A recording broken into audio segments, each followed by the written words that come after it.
मित्रों नमस्कार। Parameter of law channel पर आपका मित्र रिटायर्ड जज अशोक शर्मा आपका हार्दिक अभिनंदन करता हूं। आज मैं माननीय सर्वोच्च न्यायालय का एक अहम निर्णय, जो प्रथम सूचना रिपोर्ट या प्राथमिकी जिसे एफआईआर भी कहा जाता है, सामान्य रूप से कई बार पुलिस थानों में लोगों के द्वारा ये बताया जाता है कि उनकी रिपोर्ट जब भी वो कॉग्निजेबल ऑफेंस में कोई रिपोर्ट करने जाते हैं नहीं लिखी जाती है, पुलिस मना कर देती है। अभी हम जांच करेंगे।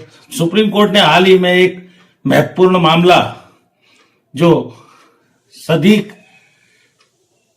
से संबंधित वर्सेस स्टेट ऑफ कर्नाटका है, ये 11,356 ऑफ 2022 का 4 नवंबर 2025 का ये फैसला है, जिसमें उन्होंने इसके बारे में स्पष्ट व्याख्या की है।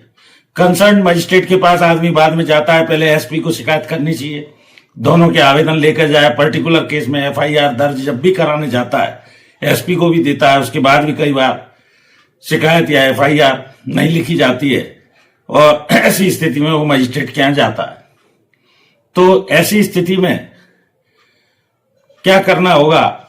इस मामले में एक झगड़ा था जो क्वैशिंग के लिए बाद में एफआईआर के रजिस्टर्ड करा दी गई। कंप्लेंट करने गए एफआईआर के विरुद्ध, सुप्रीम कोर्ट तक मामला गया। मजिस्ट्रेट ने उस आदेश को कि मजिस्ट्रेट के ने सही आदेश नहीं दिया, ऐसा इस सुप्रीम कोर्ट का अभिमत है। एफआईआर प्रथम सूचना रिपोर्ट प्राथमिकी जहां घटना घटित हुई है वहां आदमी कर सकता है।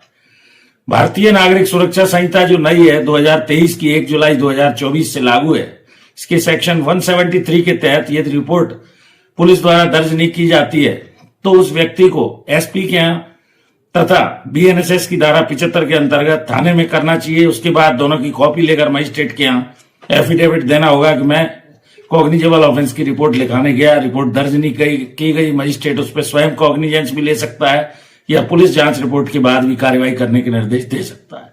तो इस तरह इस एक मामले में हाईकोर्ट के ऑर्डर को क्वैश करते हुए proper FIR proper procedure follow करने के आदेश दिए गए। ये जो महत्वपूर्ण निर्णय है ये Sadiq versus state of Karnataka का 4 नवंबर 2025 का है। जुड़े रहिए ऐसी ही जानकारी के लिए पैरामीटर ऑफ लॉ चैनल से। एक और विशेष अनुरोध, मेरी धर्मपत्नी श्रीमती अर्चना शर्मा का भी यूट्यूब पर एक चैनल अर्चना आरटीएफ के नाम से, कृपया उसे भी देखिए, उसके वीडियोस देखिए, लाइक कीजिए, शेयर कीजिए। छोटी छोटी जानकारियां मैं वीडियोस के माध्यम से आपको उपलब्ध कराता आ रहा हूं। जैसा मैं कहता आ रहा हूं शुरू से, ignorance of law is no excuse.